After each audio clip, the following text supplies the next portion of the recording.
buy dead people's history. I should have never bought that 1994 tape. My name is Liam, and I buy dead people's history. I run a small antique shop in an isolated, foggy town in Oregon. Last month, I went to an estate sale at an old, abandoned farmhouse. The family had vanished back in 1994. In the basement, buried under layers of dust, I found a heavy, vintage reel-to-reel tape recorder, a beautiful wooden Panasonic model. Inside it was a single, unlabeled magnetic tape. The auctioneer sold it to me for $20. He just wanted it out of his sight. That night, inside my empty shop, the rain was pouring against the glass. Tap, tap, tap. I cleaned the machine, plugged it in, and pressed the heavy, mechanical play button. Clunk. The plastic reels began to spin slowly. For the first 30 seconds, there was nothing but the low, warm hiss of empty tape. Hiss. Then a sound emerged. It was a child's voice. A little girl, giggling. But the laughter was strangely slowed down, distorted. "Daddy?" she whispered. "The man in the wall is playing the skin game again." My skin crawled. I reached out to stop the tape. But then, a second voice broke through. It was a man, sobbing, breathing heavily. "I locked the basement," the man wept into the microphone, but he didn't come through the door. He grew out of the shadows, under the floorboards. Suddenly, a violent, wet, tearing sound echoed from the speakers, like wet cloth being ripped apart. The man let out a blood-curdling shriek that was cut off instantly by a loud mechanical click. The tape went silent, just the static hiss remaining. Hiss. I sat there frozen, staring at the spinning reels. That was when I noticed the smell of old, stagnant blood and wet hair filling my entire shop. I couldn't sleep that night. The sound of that tearing flesh kept echoing in my skull. The next day, I decided to do something stupid. I wanted to see if anyone on the internet knew about the 1994 farmhouse incident. I set up my phone on a tripod and started a live broadcast on Reddit for my followers. I wanted to play the tape live to see if anyone recognized the voices. "Hey guys," I said to the camera, "listen to this tape I found." I pressed play. The audio began. The little girl's whisper, the man sobbing, the wet, tearing sound.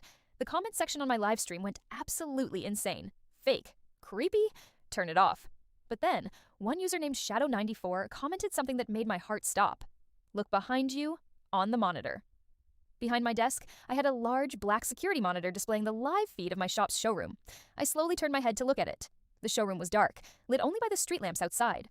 On the screen, I saw myself sitting at my desk, broadcasting. But then, the tape on the reel-to-reel recorder hit that violent click sound.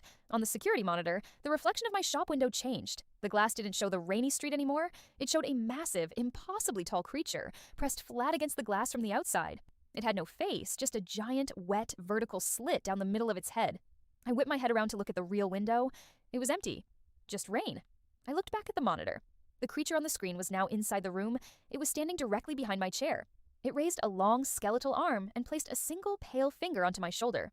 In real life, in that exact second, I felt a bone-chilling, freezing pressure drop onto my left shoulder. I screamed, throwing myself forward off the chair. My phone fell, breaking the live stream. I didn't look back. I sprinted out of the shop into the freezing rain, leaving the door wide open.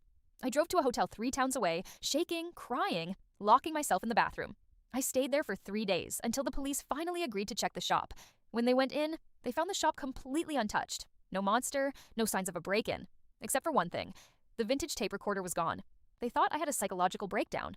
I never went back to that shop. I closed the business, sold the inventory online, and moved to a small modern apartment in Seattle. No antiques, no old things, everything new. But yesterday was my birthday. A heavy cardboard box arrived at my door with no return address. I thought it was a gift from my sister. I opened it. Inside, resting on a bed of old newspaper, was a single black modern cassette tape. Written on it in permanent marker was my name, Liam. My hands shook so badly I could barely breathe. I didn't want to play it. I threw it in the trash chute of my building. I went to bed, praying, trying to forget. But at exactly 3:14 a.m., I woke up.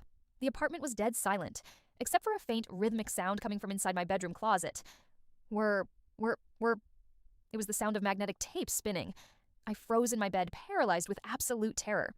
The closet door slowly clicked open an inch, and from the darkness inside, a voice drifted out. It wasn't the little girl. It wasn't the man. It was my own voice. It was a recording of me from 3 days ago, screaming in my hotel bathroom. But the recording was slowed down, distorted, wet.